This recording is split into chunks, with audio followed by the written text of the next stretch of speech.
I'm going to start off with talking about something that is very misunderstood, and for newly elected officials, it's important to understand how it works. A lot of municipalities over the years have done a lot of rezoning, and in the context of the rezoning, they ask the developer for an extra piece of land, a bigger park, a dock, or a barge facility, or affordable housing, accessible housing, seniors housing, daycare center, library, public art, money for the art gallery, all that kind of stuff. Those are all community amenities.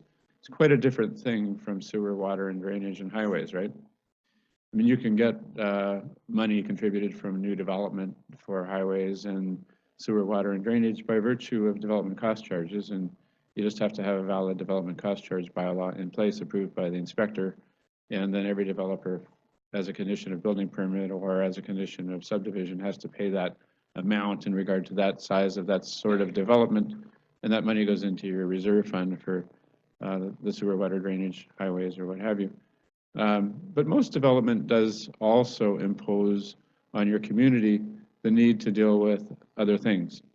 So if you have like in White Rock, if there's a tower of 30 stories or 25 stories with 600 families, there will be long-term impacts on daycare and public library and other public facilities, open space, vegetation, parks, parking, all that kind of stuff.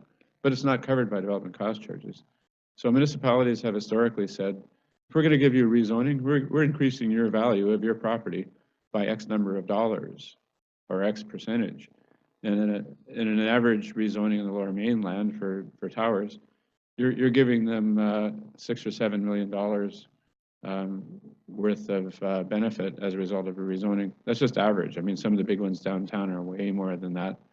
And so as a result, most municipalities, it seems, that are south of Kamloops impose development cost charges, but they also ask for community amenity contributions.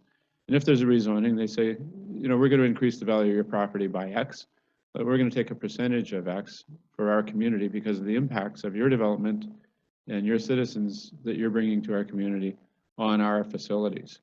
And you as a developer are going to be gone with your profit in 2 years because you've got a numbered company or a shelf company or a company that's dissolved as soon as you sell off the units.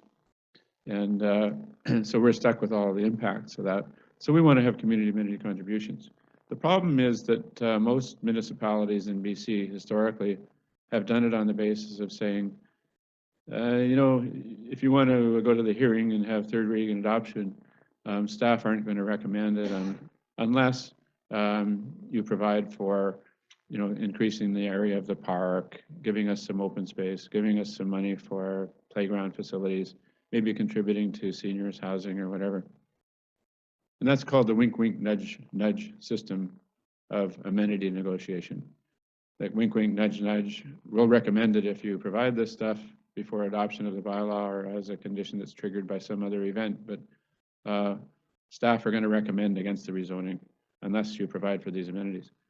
That's totally unenforceable and may run into problems later on where a developer may ask for the money back or ask for the amenities back. And also there's a case where it could invalidate the rezoning at the same time. So it's very questionable. There's also a case in the Highlands which says very clearly that council may not take into account amenities when they're considering whether to give rezoning or not, because it's an irrelevant and immaterial consideration. And they ordered the council to reconsider the matter without taking into account amenities if a developer doesn't want to give them. So the thing is, though, that now, under the Local Government Act, you may ask for amenities, you may set it up so they have to provide amenities, but you can only do it in one of two legal ways. One is a phased development agreement, which is, you all know as a PDA, and the other one is amenity zoning, which is a type of zoning bylaw which says that if you want the higher density, then you have to provide the amenities that are listed in the bylaw or the housing that benefits the community that is listed in the bylaw. And so they're the only two valid ways of doing it. And a lot of communities historically have said, well, you know, we've got a development agreement or we've got a covenant or we've got wink, wink, nudge, nudge. So the developer is required to provide this stuff. But I'm concerned about enforceability. And so I want you to all remember, if this comes up on your agenda, and quite often, the planners and the engineers and the staff have been doing things for 30 or 40 years, and they do it the same way with wink, wink, nudge, nudge, or development agreements or covenants or what have you. But it's up to you, now that you know this, because you have threshold knowledge of something that you have to deal with, that it can only be done by PDA or amenity zoning.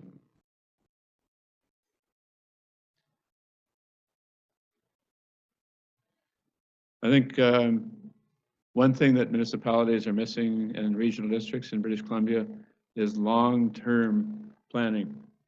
And there are a lot of proprietary networks and frameworks that can be used for this. But it just seems that in too many places, there's ad hoc planning. It's just done on the basis somebody applies for rezoning, staff say, oh, well, we also need an OCP amendment to go along with that rezoning. So all of a sudden, you've got the applications from developers driving your official plan and your long-term planning. And so there's a lot of ad hocery, and what I think the regime of the legislation is just the opposite. You have a regional growth strategy of your regional district. You have an official community plan, which should be good for at least 10 years, but it says 5 years for some purposes. But I think in most cases, planners will say it's got to be good for 10 years. But I think, you got to think of future generations as well. And if you always have in mind the 7th generation from now, that is from a factual and for the purposes of an equation, that is the generation that you'll never meet. Like, unless you get some new drug in the next few years that makes you 130 years old, you'll never meet the 7th generation. So that's the generation you got to look out for when you're getting rid of swamps, or when you're getting rid of riparian areas or fish-bearing streams or soil or agricultural areas or what have you. You got to keep that in mind. So you need long-term planning, and a lot of municipalities are using natural step, like North Vancouver District and Whistler and others. Our law firm is on the natural step program. Smart growth, new urbanism, local agenda 21. Those are all things that you can Google. Go to Dr. Google and see what they have to say about those kind of things. And in the process, you may find other processes that are interesting for you as well. The effect of a OCP is quite different from what a lot of you think it is. An official community plan is not a detailed plan that is binding on the property owners. In fact, all it is according to the legislation, it constrains you when you're considering a bylaw or a work. So you cannot adopt a bylaw that is inconsistent with the OCP. You cannot undertake a work that is inconsistent with the OCP. If you do, that work or that bylaw can be set aside for invalidity. However, if a citizen builds something or develops something that's contrary to the OCP, it doesn't matter. That the OCP does not govern them, and you cannot enforce the OCP against an individual property owner. You can enforce the zoning bylaw, the subdivision bylaw, and the tree cutting bylaw, and the stormwater bylaw, and all those bylaws that deal with things like vegetation and green roofs and all that kind of stuff. But the OCP does not affect private property, except for one thing, and that is the development permit section. The development permit section designates areas and it has rules for development permits. In your OCP, you're allowed to deal with a lot of things that people don't realize. It expressly says in legislation that you can deal with protection of the natural environment, ecosystems, biological diversity, social well-being, regional context, farmland, land use, infrastructure, and transportation. Those are all things that will impact dramatically people who are 7 generations from you. You can also, in the OCP, have express provisions dealing with greenhouse gas reduction. I mentioned earlier that Canada is way behind in its goals and satisfying its commitments. USA is a joke, China is a joke. But if all the municipalities get together and deal with it on the basis of aiming for Kyoto and Paris and the United Nations and FCM, then guess what? You make up the whole population of British Columbia and ultimately Canada. You can also add something to the OCP that's not in the Act. So if there's something that matters to you and it's a really big deal, but it's not in the Act, and during your term you want to deal with it in your OCP and then with bylaws that are consistent with the OCP, you can ask the minister for extraordinary authority to deal with just that matter. I should mention, if you are going to amend your OCP or make a new one, it's very important to establish at the council or the board level a policy of consultation, and then to administer that consultation. A number of OCPs have been set aside by the courts because the local government did not establish a policy. It can be done by resolution, a policy of consultation. You have to identify who you're consulting with and what the process is for consulting, and whether that's early and often during the preparation of the OCP before you even get to first reading. And so you have to consider, should the First Nations be consulted? You do have to consult with the school board in any event, by the way. Should other local governments be consulted? The regional board, the municipality next door, BC Ferry Authority, whatever agency of the province might be impacted. You don't have to consult with BC Ferry, but you have to consider assiduously whether you will or you will not, and it should go in the policy. Once the policy is established, it has to be followed.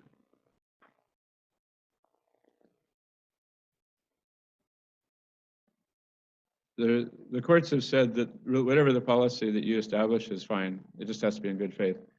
So the line of least resistance was a case in Williams Lake where they said the policy is that the developer is going to hold an open house, so that's good enough for us. And that was actually upheld as the policy for consultation on the OCP. That's not always going to be the case because you have to deal with what's reasonable and in good faith. Most places refer the draft to the First Nations and to the province and to the local municipalities and the regional board and give them 30 days to comment or comment back. You have to consider the comments. There has to be a resolution evidencing that you've considered them. And that's totally different from consulting with First Nations on the basis of what the province has to do, their duty to First Nations to consult. Performance measurement is something that's required now for all local governments. It's fairly new in BC since 2004, but it allows you, well, it requires you to deal with performance measurement on your goals and objectives from your annual report from the previous year. But it's also a tool that you can use positively. For example, if you want to talk about green space and how much you've improved that over the last year or 10 years. If you want to talk about how much greenhouse gas your community is responsible for and how you've improved that and what you've done to improve it. Dealing with per capita measurement, public transit advances, watershed status, all that kind of stuff you can use in performance measurement. It has to go in the annual report. Most places do that, and there's a lot of competition among local governments for having the best annual reports.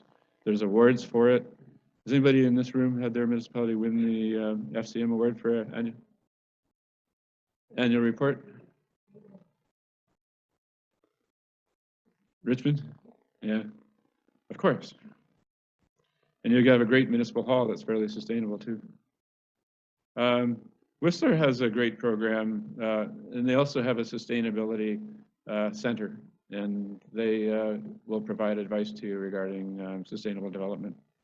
Regional growth strategies, all I'll say about that is, it's not very effective throughout most of British Columbia. The idea is to have overarching regional growth strategies in the regional district, and then the municipalities are supposed to have regional context statements that are related to that, and then your bylaws of your municipality have to be consistent with your own regional context statement. So Lower Mainland Metro has gone into a great deal of detail with mapping and everything to deal with regional growth strategies, transportation, density, protection of agricultural land, protection of green areas, parks, protection of industrial areas that are disappearing very quickly. But your municipality is not required to have its bylaws consistent with that regional growth strategy. You have to be consistent with your own regional context statement that's in your own official community plan, which is drafted to relate to the regional growth strategy, but doesn't have to be entirely consistent with it. So that's the legal effect. There's a lot of other strategies that some of our clients are using now in BC.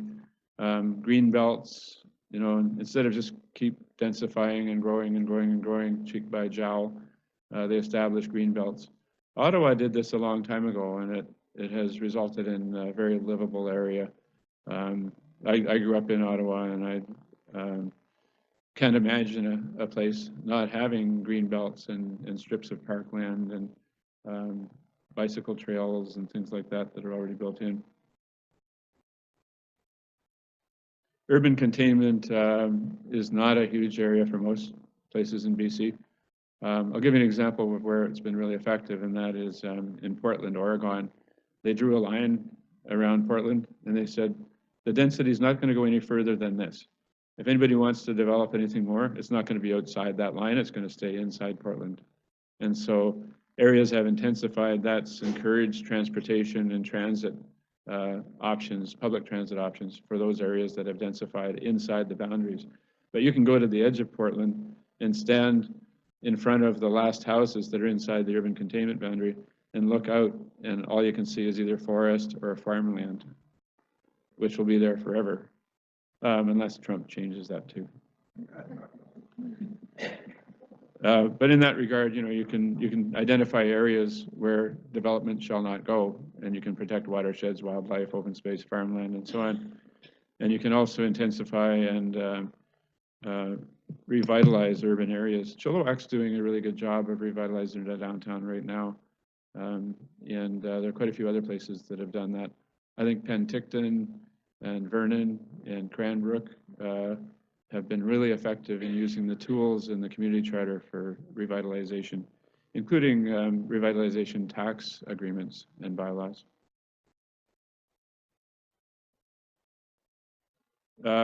Compact communities, that's really just a tool where you identify various ways of mixing together single-family residential and multifamily and other forms of dwelling units and housing in relation to and in the context of jobs and infrastructure. And it allows you to intensify density in certain areas to create unique pockets of community with their own commerce and their own jobs and their own residences, so that people can walk to work and not have to drive 40 kilometers or 100 kilometers every day to go to work. And that's going to change a lot. You know, I've got a whole 2-hour seminar that I did last month on the fact that, guess what, in 10 years from now, which isn't very long ago, but you think back to 2008, that's when the financial crisis, the Great Recession started. 10 years ago was not very long ago. 10 years from now, I can assure you all, and I will give you each a $100 bill if this does not happen, but half of the people in your communities will not own their own vehicles anymore, because they won't need to, because there's going to be driverless vehicles that are called driverless pods that are available that you just call up on your iPhone or whatever, and it'll show up and you get in it and it'll take you wherever you program it, and inside of it you can drink alcohol, smoke cannabis, you can rub cannabis on your skin, you can watch movies, you can phone your mother, and you don't have to worry about driving the vehicle. And it'll take you exactly where you're going in the fastest way, because it takes into account accidents and traffic and construction and all that. And I already have that on my car, but I'm not allowed to use the driverless part yet. I've tried it in parking lots, but on the road I'm not allowed to use it. And but it's here. I mean, you can get it on 4 kinds of cars that they already have right now. By 2020, 4 companies will have all their cars driverless. 2022, there'll be 8 giant international firms that are driverless. By 2028, it'll be way cheaper. It'll be 42% of what you pay now for a car, taxes, gas, interest, whatever, for you to be able to just get in a pod on an ad hoc basis. And so it won't make any sense to own your own car unless you're the kind of person who has to get behind the wheel, and if you want to go to Whistler, drive the car yourself for the fun and the enjoyment of it. But all the driverless vehicles have to watch out for you, because they'll never run into each other. But it'll make a big difference in planning. because you won't need parkades anymore. Parkades can be turned into housing. Parking lots won't be necessary. Requiring parking for density won't be necessary. And you're not going to have any car dealerships anymore. You're not going to have, a lot of things are going to change. Shopping centers are already changing because of Amazon and those kind of things. Where are they going to live when you're not driving us around? Excellent question. So you know, your legal tools you have for this green infrastructure. You can read the stuff that I've got on the USB. I got a lot of detailed stuff on the USB. There's a really long paper that I wrote that's got all this stuff in it. Green infrastructure. I mentioned already that you can get amenities from phase development agreements and from amenity zoning. In amenity zoning, you can either pre-zone the area so that people can come in and say, we'll give you these amenities because we want a building permit, or you can do it on an ad hoc basis and negotiate the amenities in relation to that property. PDAs I talked about already. There's a neat thing that it's called Development Approval Information, DAI, but it's really an environmental impact assessment. So if you want to in your community have studies done in regard to geotechnical or landslide or landslip or flooding or wildfire interface or materials that are on roofs of houses that are close to wildfire interface areas, or traffic or circulation or noise or open space or impacts on wildlife, all those things, climate adaptation, you can require the developer to pay for it, but you determine what the terms of reference are and approve the consultant. And that's only possible if you designate areas for development approval information in your OCP and have a DAI bylaw that requires those reports. So Squamish required myriad reports for the Squamish Oceanfront Development Area in regard to all sorts of things such as flooding and diking and probably 15 or 20 different areas. A lot of expensive consulting reports, all paid for by the developer. Stormwater is in my report. Green buildings, greenways, green roofs, green community incentives, and park open space and public open space can be required in a number of ways by you. You can dedicate land as park, but you have to own it, first of all. If you dedicate private property, you have to pay compensation that's similar to expropriation. But if once you own it, you can dedicate it as park. And then if it's undedicated, you have to have a referendum or an AAP. You can buy land in fee simple under Section 8, Sub 1 of the Community Charter. You can expropriate it. We're expropriating lots of property. We have 2 people in our firm who are doing nothing but expropriations right now. But it has to be for a municipal purpose.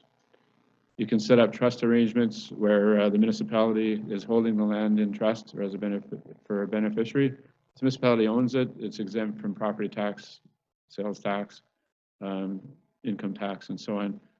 But it's for the benefit of some entity or some purpose.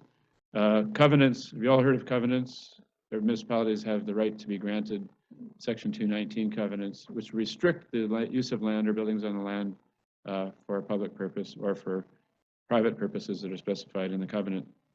We already talked about amenity zoning and phase development agreements. You can lease land. Did you know that Stanley Park is a leased land? Federal government owns the land and Vancouver leases it from the feds as a park. But so is Lighthouse Park in West Vancouver and many, many other parks. It's actually on leased land. By the same token, you can put a conservation covenant on all or part of private property, and that has the same effect as preserving it for public purposes. So the last thing I want to talk about, I can do in 4 minutes because the room's finally cooling off, but it's time to go. Public hearings are going to happen regularly. How many of you have been to a public hearing yet already? How many new people have been to a public hearing? You're going to have a lot. You know, like there are some places where you have 3 or 4 every council meeting. And the rules for them are important because if you breach the rules for public hearing, the bylaw can be set aside. And there are always people who are interested in setting aside your bylaw. There's the neighbors, the not in my backyard, There's the environmental groups. There's citizens groups. There's the owner of the property who may be unhappy with what you're doing. There's a competitor, and there's somebody who lost the election, somebody who wants to run next time, I guess. All these people can be attacking your bylaw. And so what do you need to know? Well, bam, bam, bam, here are the rules. First of all, you have to hold a public hearing for OCP or zoning. You don't have to hold it during a council meeting, but you should. You need a notice of hearing. This morning I talked about some of the concerns that arise if you don't satisfy all the things required for the notice. The bylaw can be quashed if you don't have all the boxes checked. You have to disclose to the public, at least by the time of the first notice going out for the hearing, all of the information, material, and records that council will have, or the board will have, in front of it at the time of third reading and adoption. If any of that is missing, then your bylaw can be quashed. And that includes reports that come in late, emails that are sent in, written submissions, anything that's a record that will be considered by council. The conduct of the hearing is determined by the chair. According to the Local Government Act, in a case called Wilson versus Chilliwack, the chair makes up the rules, but it can't be sort of arbitrary. They have to be read by the chair at the beginning of the meeting and then adhered to during the meeting. The mayor or the chair should repeat the rules throughout the meeting to make sure that they're followed. Those rules can require whatever you think is reasonable. Most commonly, if somebody's going to speak, you ask them to sign in at the beginning, and they speak in the same order that they sign in. That's the generally accepted approach in British Columbia. I don't like having people email their sign in advance. If somebody's going to come and speak at a public hearing in a local democratic setting, they should bloody well show up and sign up. You can put a time limit on speakers only for each time that they speak, but you cannot put an ultimate time limit. Anybody who wants to make a submission at a public hearing can speak as many times as they want, as long as they don't repeat themselves. They are allowed to repeat other people based on a case called Ross versus Oak Bay, but they cannot they cannot be allowed to repeat what they said themselves. They also have to speak to the subject matter of the bylaw, according to the Act. So they can't read the phone book and try and filibuster. There are various ways of controlling their time. How many of you have little clocks that run down to the amount of time that runs out? You can, if you go to a convention at FCM or UBCM, there's a sponsorship area where you can go and they try to sell you all these various methods of controlling the time of speakers. My favorite one is the stop sign. You know, it has red light, yellow light, green light. And the yellow light goes on when you have 1 minute, and the red light goes on when your microphone is cut off. But remember, they can sign up again and come back. You can't say sorry. I've already heard from you, or sorry, I've already heard enough from you. That's what the mayor did in the Ross versus Oak Bay, and the bylaw was quashed.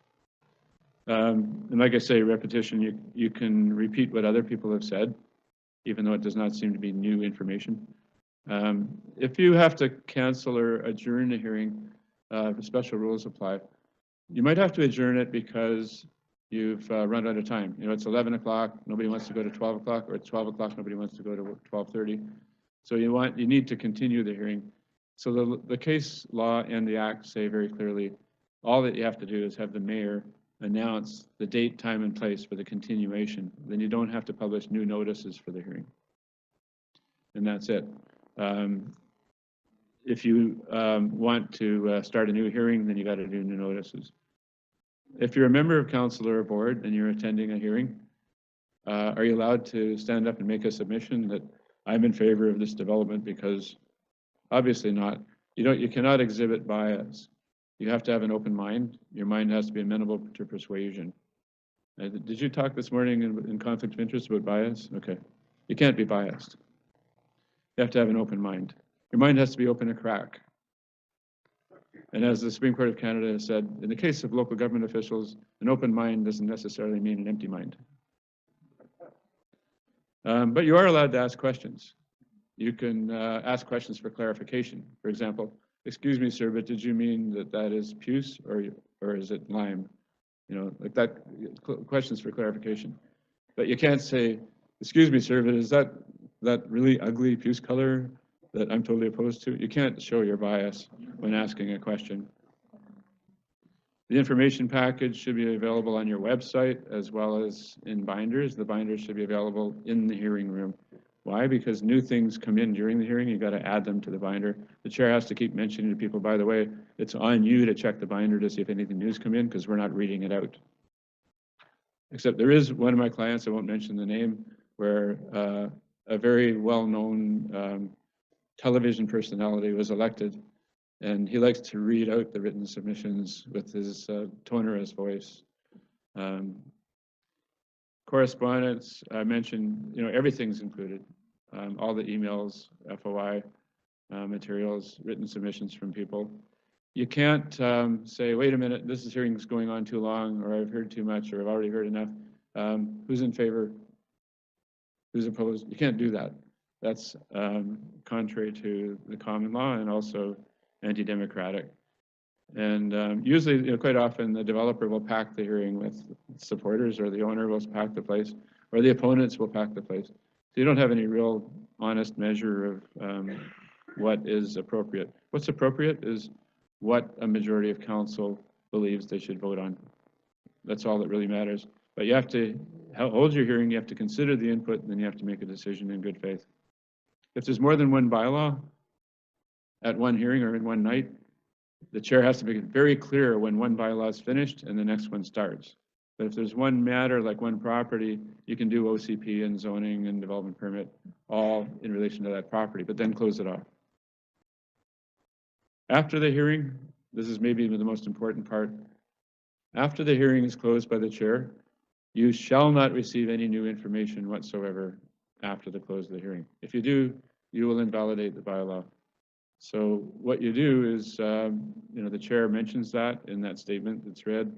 It's very clear to everybody in the room. Some people will try and put new information in anyways. Some people will send an email to all of council, the mayor and council and staff, that says, oh, I didn't say this at the hearing, but and if that happens, you should have a form letter or form email that your corporate officer has already set up, ready to go, and sends out to the person who is the author and says that the law in British Columbia is very clear. We can't receive anything new after the close of the hearing, so we're returning this to you, and nobody in council has read it or considered it. And the last thing is procedural fairness. And that is simply, if you're making a decision affecting people who have rights affected, like a development permit for one piece of property, development variance permit for one or two pieces of property or one or two owners, or terminating an officer, or considering a hearing where somebody's had their business license revoked or their driver's or chauffeur's license revoked, and you're holding a hearing on that, or remedial action requirement hearing, those are all hearings. So you're actually in the position of a judge. You are sitting there in law, in our system, as if you're a judge at that point in history. So not only does the rule of bias apply, but you also have to follow procedural fairness. And that means that you have to give the person who's affected an opportunity reasonably to make a submission to you. And you have to consider that submission. They should have a reasonable time to prepare, like 5 or 10 business days. They're entitled to a lawyer if they want. Sometimes it does more harm than good. And you have to, after you've heard them, you have to consider their submission assiduously, diligently. And in some cases, if there are charter rights involved, for example, there's a Jehovah's Witness case involving religious rights, you have to give them written reasons for your decision.